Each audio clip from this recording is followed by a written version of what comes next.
Every day after school, I biked down to the old train station, a place forgotten by time and overtaken by nature. It was my sanctuary, a refuge where I could be alone with my thoughts.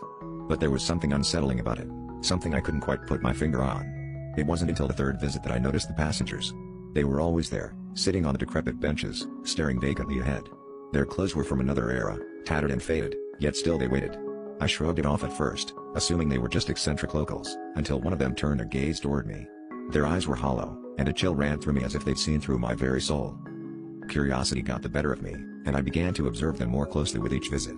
They never moved, never spoke, just sat there as if frozen in time. The air around them felt heavy, oppressive, like a thick fog that clung to my skin. I started to notice that their eyes followed me as I explored the station, their empty stares filled with silent longing. Despite my growing unease, I convinced myself they were harmless, trapped in their own world. That is, until the night I stayed later than usual and the shadows began to stretch and twist in unnatural ways.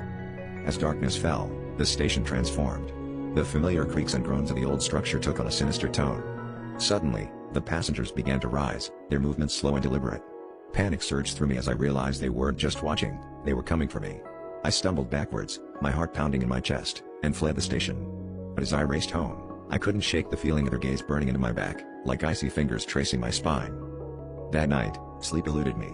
I lay in bed, haunted by visions of those empty eyes. I felt their presence in my room, a coldness that seeped into my bones. When I finally dared to open my eyes, they were there, standing silently at the foot of my bed, their faces shrouded in shadow. It was then I understood, the station was not an escape but a trap, and now, no matter how far I ran, I would never be truly free of them.